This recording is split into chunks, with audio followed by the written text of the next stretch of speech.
그래서 주신 말씀은 사도행전 8장 1절에서 8절의 말씀입니다. 사도행전 8장 1절에서 8절 말씀입니다. 제가 봉독해 올리겠습니다. 사울이 그의 죽임당함을 마땅히 여기더라. 그날에 예루살렘에 있는 교회에 큰 핍박이 나서 사도 외에는 다 유대와 사마리아 모든 땅으로 흩어지니라. 경건한 사람들이 스데반을 장사하고 위하여 크게 울더라. 사울이 교회를 잔멸할세 각 집에 들어가 남녀를 끌어다가 옥에 넘기니라. 그 흩어진 사람들이 두루 다니며 복음의 말씀을 전할세 빌립이 사마리아 성에 내려가 그리스도를 백성에게 전파하니 무리가 빌립의 말도 듣고 행하는 표적도 보고 일심으로 그의 말하는 것을 좇더라. 많은 사람에게 붙었던 더러운 귀신들이 크게 소리를 지르며 나가고 또 많은 중풍병자와 안진뱅이가 나으니 그 성에 큰 기쁨이 있더라. 아멘.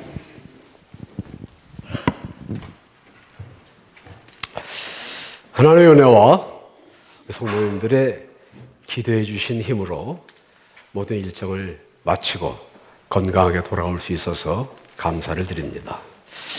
제가 한국에 있는 동안 마침 대통령 자리가 비어 있었습니다. 그래서 저더러 좀 앉아보라고 그래서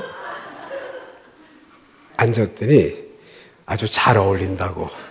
그래서 이런 자리가 어울리지 않고 그냥 배단위 교회 목사가 더 어울린다고 그냥 내려왔습니다. 어쨌든 다시 이렇게 뵙게 돼서 반갑고요. 예, 이제 꺼도 돼요. 찰스 브래들러라고 하는 영국 무신론자가 휴 프라이스 목사님에게 편지를 보냈어요. 당신이 주장하는 하나님의 존재를 논리적으로 설득력 있게 증명해 보일 기회를 가져보시오. 나는 하나님이 없다는 사실을 분명하게 증명해 보이겠습니다. 누구의 이론이 더 신빙성이 있고 타당한지 공개 토론을 해봅시다. 그런 내용이었어요. 휴 프라이스 목사님이 좋습니다. 토론에 응하겠습니다. 그러나 말로만 주고받을 것이 아니라 당신과 나의 주장을 뒷받침할 수 있는 근거를 사람들 앞에 보여주십시다. 나는 기독교의 영향력, 즉 예수를 믿게 된 다음 죄와 수치스러운 생활로부터 구원받은 확신을 가지고 기쁨으로 승리롭게 살아가는 사람 100명을 데리고 오겠습니다. 당신 무신론적 교훈의 영향을 받아서 이전의 생활보다 더 향상되고 보람 있는 삶을 살고 있다고 자부할 수 있는 사람 100명을 데려오시오. 만일 100명이 안 된다고 하면 50명이라도 좋습니다. 20명, 10명이라도 괜찮습니다. 나는 100명 혹은 그 이상의 구속받은 남녀들, 죄와 허물과 속박에서 벗어난 삶의 기쁨과 그 삶이 어떠한 것인지 힘있게 증명해 보이도록 하겠습니다. 라고 답장을 보냈어요. 얼마 후에 다시 회신이 왔습니다. 우리 토론 약속에 대한 나의 제안은 없었던 걸로 해주시면 고맙겠습니다. 예수를 믿는다고 하는 것, 고리타분하고 지겹고 답답한 것이 아니라 기쁘고 즐거운 일이라는 사실을 오늘 본문에서 말씀하고 있습니다. 본문 말씀은 빌립 집사가 사마리아 성을 전도할 때 일어났던 기록. 우리는 이 사건에서 크게 세 가지 교훈을 얻을 수가 있겠습니다. 첫째로 하나님을 사랑하는 자, 곧 그 뜻대로 부르심을 입은 자들에게는 모든 것이 합력하여 선을 이룬다 하는 것입니다. 사도행전 4장에서부터 시작된 초대교회에 대한 박해는 처음에는 사도들을 잡아 가두고 혹은 좀 엄포를 놓고 겁을 주어서 두려움 가운데 예수를 못 믿게 하거나 예수를 전하는 사실을 금지시키려고 했었는데 그렇게 되지 않으니까 6장에서 그리고 7장에 걸쳐서 7 집사 중에 한 사람, 그 중에서도 가장 좌장격인 스데반 집사를 신문하고 급기어는 돌로 쳐 죽이는 데에 이르렀습니다. 본문 1절, 그날에 예루살렘에 있는 교회에 큰 핍박이 나서 사도 외에는 다 유대와 사마리아와 모든 땅으로 흩어지니라 라고 기록되어 있습니다. 여기서 그날이라고 한 것은 스데반이 순교당하던 날을 말하는 것이고 스데반을 돌로 쳐 죽인 무리들, 피를 본 군중들은 걷잡을 수 없는 폭도로 변하여 예수 믿는 사람들을 찾아내서 무자비하게 핍박을 가했습니다. 그 일로 인하여 많은 기독교인들이 박해를 피해 예루살렘을 떠날 수밖에 없게 되었어요. 예루살렘을 떠난 저들은 유다와 사마리아와 그리고 기타 여러 지역으로 흩어졌습니다. 이때 빌립이 간 곳이 사마리아 지역이었어요. 우리가 복음서를 통해서 여러 번 들어왔습니다만 당시 유대인들은 사마리아 사람들과의 왕래를 극히 꺼려하던 상황이었어요. 그러나 복음 전파 앞에는 그런 상황이 문제가 되지를 않았습니다. 예루살렘을 떠난 빌립, 복음을 들고 사마리아 성을 찾아갔어요. 그 지역에서 복음을 전합니다. 만일에 예루살렘에 큰 핍박이 없었다고 한다면 그래도 언젠가는 복음이 확산되어 나가겠지만 그토록 빨리 넓게 복음이 전파되지는 않았을 것입니다. 예루살렘에 그냥 눌러 앉아서 자기 주변에 있는 사람들에게 예수 믿으라고 복음을 전했을 테니까요. 그러나 환란이 일어나니까 그 환란을 피하려고 예루살렘을 떠날 수밖에 없었고 가슴 속에 성령의 불, 복음의 기쁨을 담은 사람들이 그냥 잊지를 못하고 만나는 사람에게마다 예수를 믿으라고 복음을 전하기에 이르렀어요. 핍박이 오히려 지역과 인종을 초월하여 복음이 퍼져나가도록 전도의 문을 활짝 열어준 셈입니다. 그렇기 때문에 하나님을 사랑하는 자, 곧 그 뜻대로 부르심을 입은 자들에게는 모든 것이 합력하여 선을 이루는 결과를 가져오게 되었다는 말이에요. 그런 거로 우리 예수쟁이들 핍박이 온다고 두려워할 것이 없습니다. 현실이 고통스럽다고 절망해야 할 이유가 없어요. 내일을 예측할 수 없다고 해서 불안해할 필요도 없습니다. 왜냐하면 하나님을 사랑하는 자들에게는 그 모든 것들이 다 합력해서 선을 이루게 될 줄로 믿기 때문입니다. 또한 초대교회에 대한 핍박, 예수님의 말씀을 그 말씀대로 성취시킨 결과를 가져왔습니다.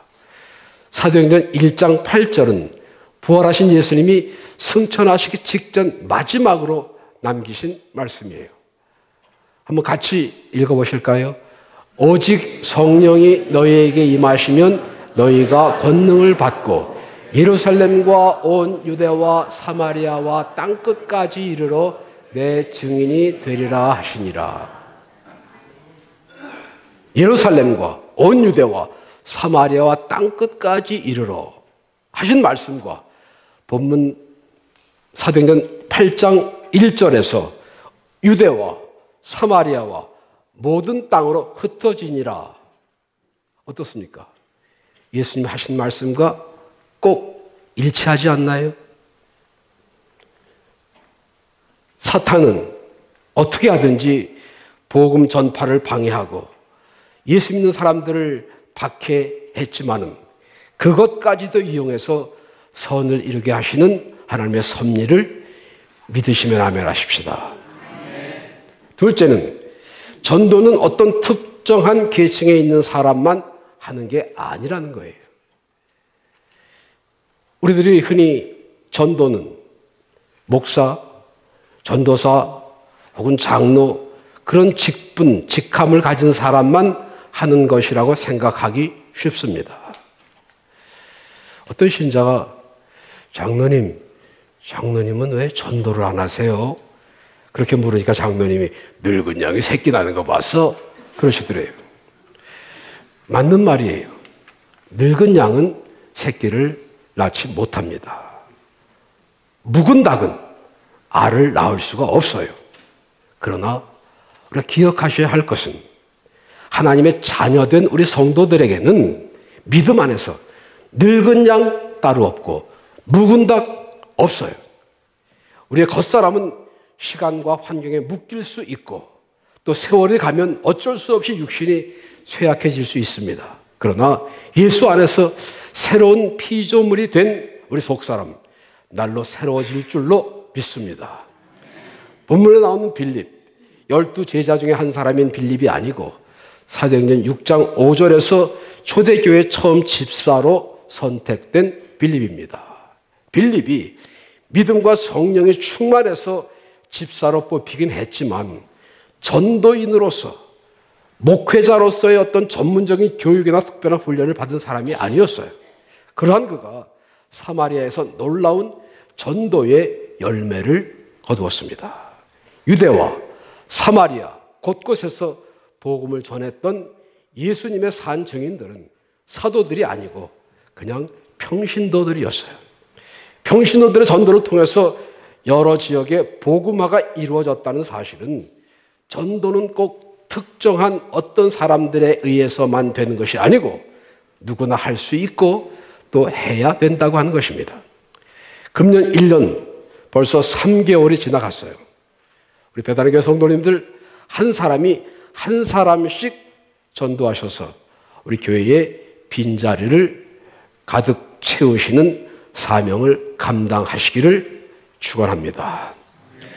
내가 전도한 사람이 내 옆에 앉아서 나와 함께 예배를 드리는 그 기쁨과 그 설레임, 그 감격을 경험해 보신 일 있으세요? 해봤어야 알지. 내가 전도한 사람이 나란히 나하고 앉아서 같이 예배를 드린다. 이런 기쁨, 이런 감격은요, 재벌이 부럽지 않아요. 국회의원 저리 가라입니다. 성경에 기록된 성령의 역사는 가득 채워졌을 때 기적이 나타났던 것을 볼 수 있습니다. 우리가 먼저 열심히 전도해서 이 빈자리를 채우면 하나님께서 반드시 우리 교회 본당도 지을 수 있도록 축복해 주실 줄로 믿습니다. 예수 믿는 일, 신나는 일이에요. 예수 믿는 일은 수지 맞는 장사입니다. 예수 믿는 일, 활력이 넘치는 일입니다. 아멘. 이렇게 꼭 하면 하라고 그래야 하시네.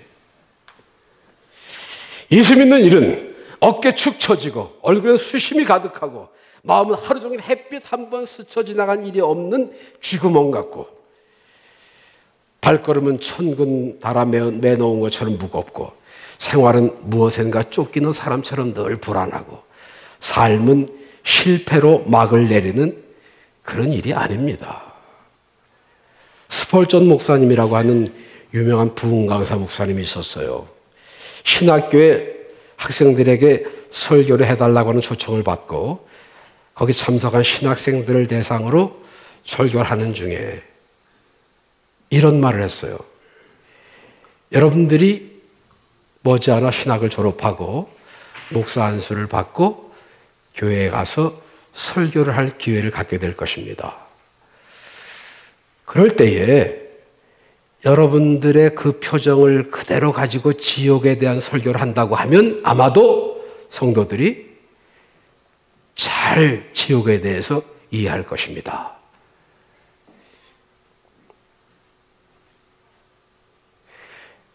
여러분들은 내 표정을 내가 잘 모르죠. 그러니까 내가 어떤 표정을 하고 있는지 잘 모르는데, 근데 앞에서 여러분들 표정을 이렇게 보고 있는 목사는 어떤 표정을 하고 있는지 잘 보이거든요. 그 표정을 하고 지옥에 대한 설교하면 아, 지옥에 사는 사람들 다 저런 표정을 하고 있구나 이렇게 이해를 하게 된다 그 말이에요.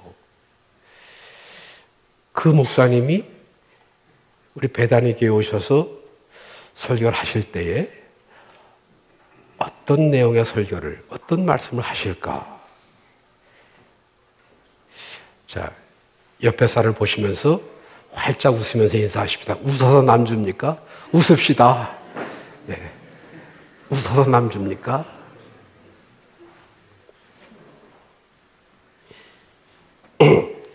사도행전 16장에는 사도 바울이 빌립보 지역에서 전도하던 때의 일이 기록되어 있습니다. 귀신 들린 한 여인이 따라다니면서 계속해서 바울 일행을 귀찮게 해요. 그러니까 바울이 그 여인에게서 예수의 이름으로 귀신을 쫓아내 줍니다.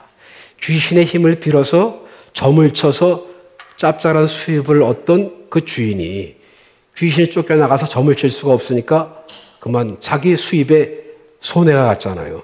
화가 나서 다른 이유를 들어서 바울 일행을 고소를 합니다. 그래서 죄 없이 잡힌 바울 일행이 흠씬 두들겨 맞고 감옥에 갇혔어요. 한밤중이 되었습니다. 춥고 어둡고 배고프고 맞은 상처가 쓰리고 아프고 따갑고 그런 상황 가운데에서 바울과 실라는 기도하고 찬송했다고 했어요. 찬송을 할 그런 상황이 아닙니다. 기도할 수 있는 그런 기분이 아니에요. 그런 가운데에서 기도하고 찬송했을 때에 옥토가 흔들리고 옥문이 열리는 놀라운 기적의 역사가 일어났습니다. 한밤중이라 꾸벅꾸벅 졸고 있던 간수가 깜짝 놀라서 눈이 떠서 깼어요. 보니까 막 옥문이 다 열려 있거든요. 야, 큰일 났다. 죄수들이 다 도망갔구나. 차라리 이 책임을 지고 내가 죽자 하고 칼을 빼서 스스로 목숨을 끊으려고 하는 찰나에 여보시오, 죽지 마시오. 우리가 도망가지 않고 다 여기 그냥 그대로 있습니다. 그 말을 들었을 때에 간수가 등불을 밝혀들고 옥 안으로 들어가 보니까 정말 죄수들이 안 도망가고 거기 있거든요. 그 자리에 무릎을 꿇었습니다. 선생들아, 어떻게 하면 내가 구원을 얻을 수가 있겠는가? 왜 그런 질문을 했을까요?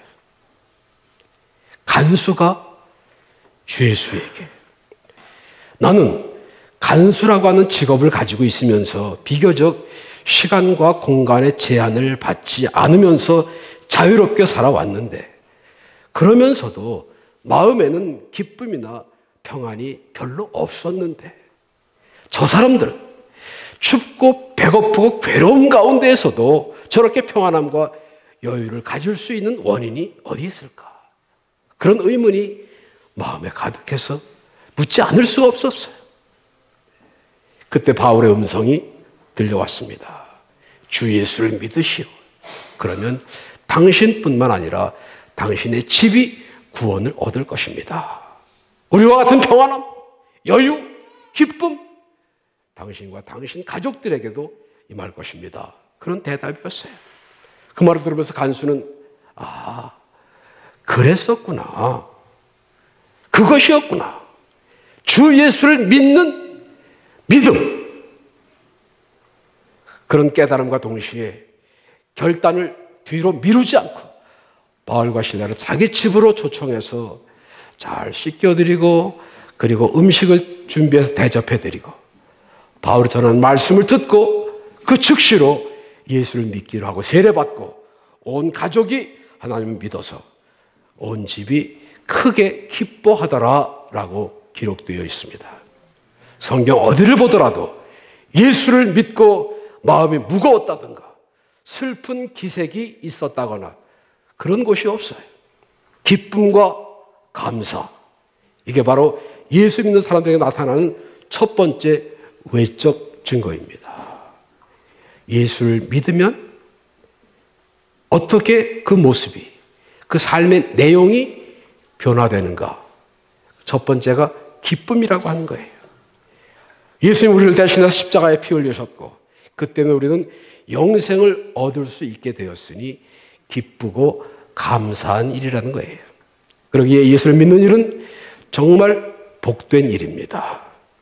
그 예수님 앞에 나올 때에는 기쁨과 감사가 넘쳐야 합니다. 그런 사람들이 함께 모였으니 서로 사랑하고 서로 돕고 서로 이해하고 서로 위로해야 합니다. 수가성 여인의 이야기를 잘 아시죠?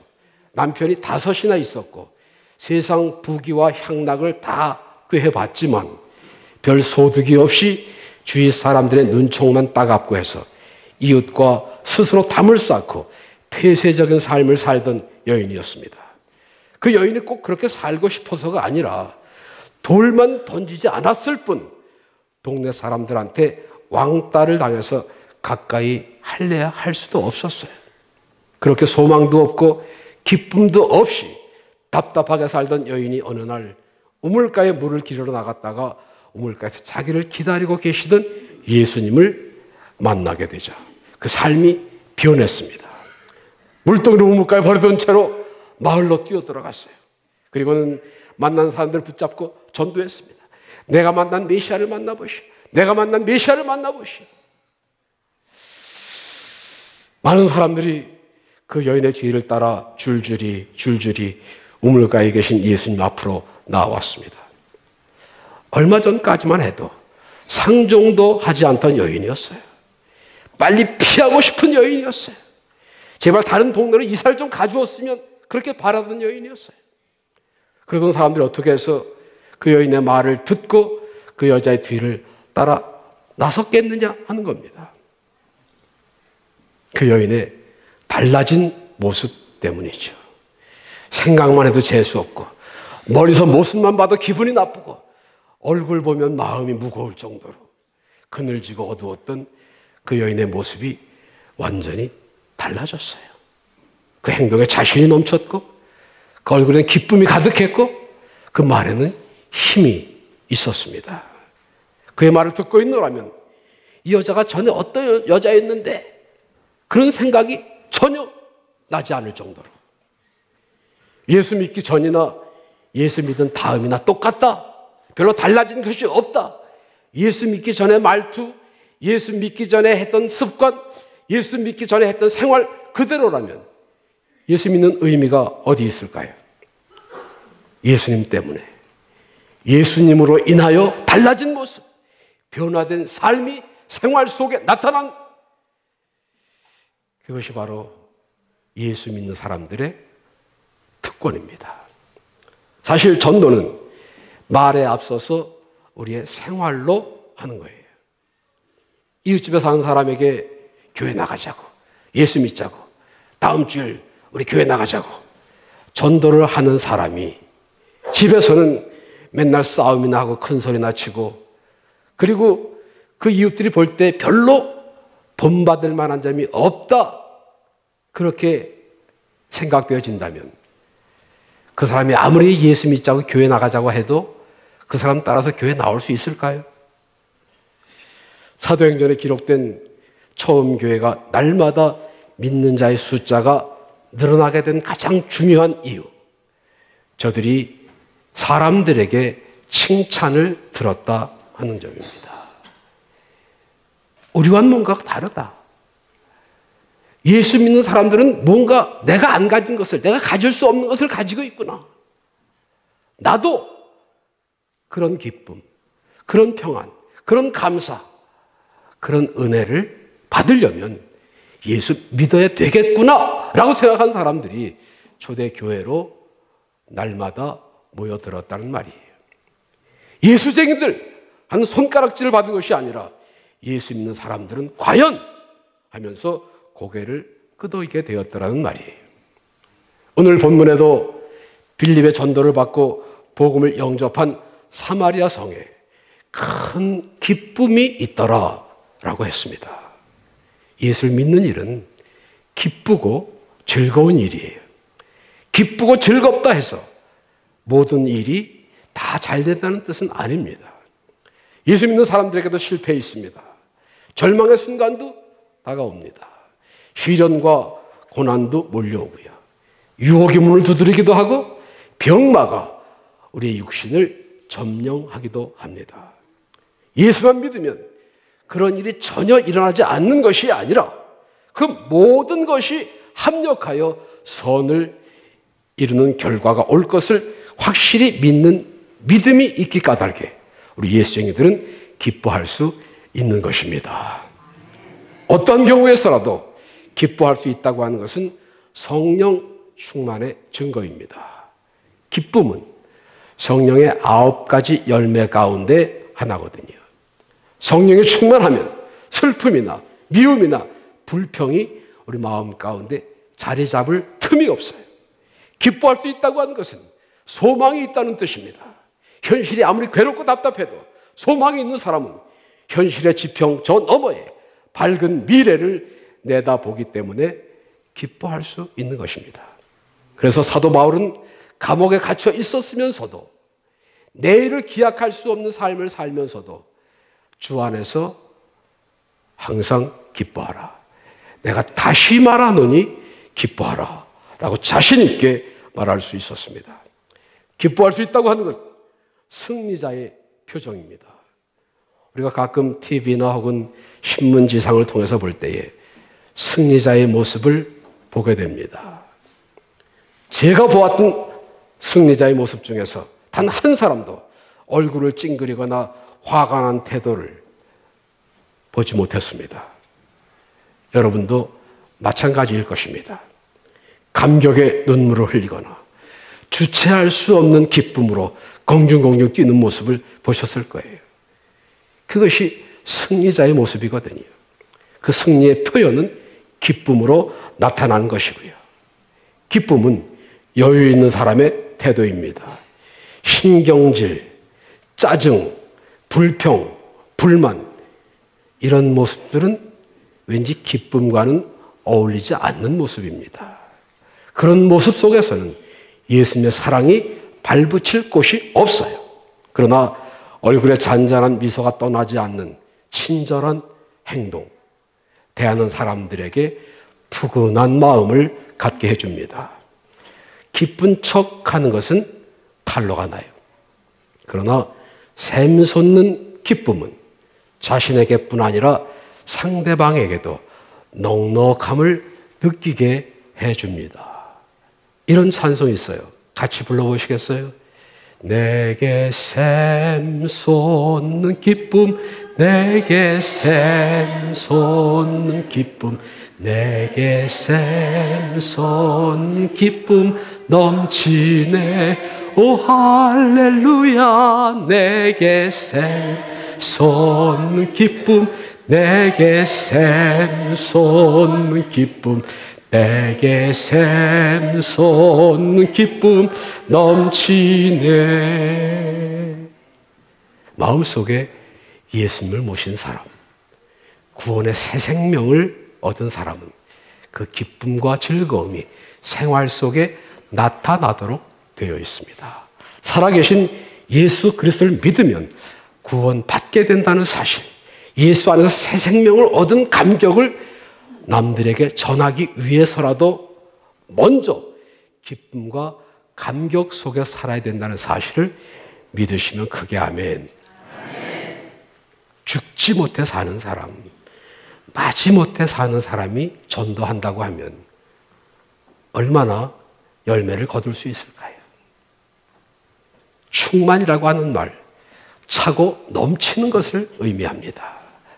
우리 속에 기쁨과 감사가 충만할 때, 차고 넘칠 때, 그 넘쳐 흐르는 기쁨이 대화 중에서, 생활 속에서 나타나게 되지 않을까요?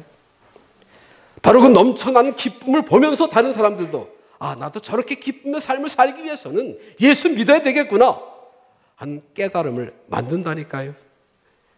우리는 이미 새 생명의 감격과 구원의 기쁨을 경험한 사람들입니다. 그런데 세상에 속한 여러 사건들, 복잡함과 피곤함에 묻혀 지내다 보니까 나도 모르는 사이에 그 기쁨의 기억이 희미해지고 그 감격이 빛을 잃을 수도 있어요.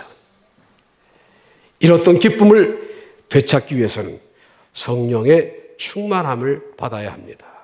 기쁨은 성령 충만의 열매이거든요.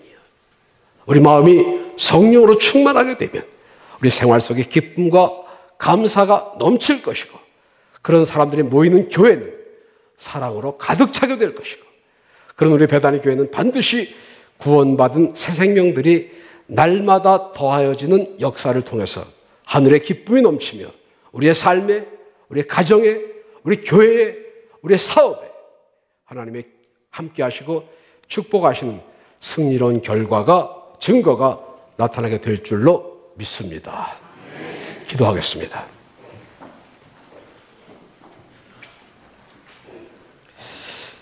고마우신 하나님,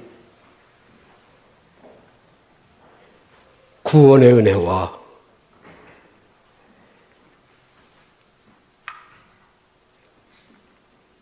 승리의 축복을 통하여 기쁨과 감사가 넘치는 삶을 살아가는 우리 베다니 가족들 되게 하심을 감사드리고, 이러한 기쁨이, 이러한 감사가, 이러한 은혜가 나 한 사람, 우리 가정에 그치는 것이 아니라 넘쳐 흘러서 이웃에게, 친구에게, 친척에게, 그리고 아직 하나님의 사랑을, 구원의 비밀을 깨닫지 못하는 많은 사람들에게 전하여지도록 우리들을 사용하여 주시고 성령으로 함께하여 주시옵소서.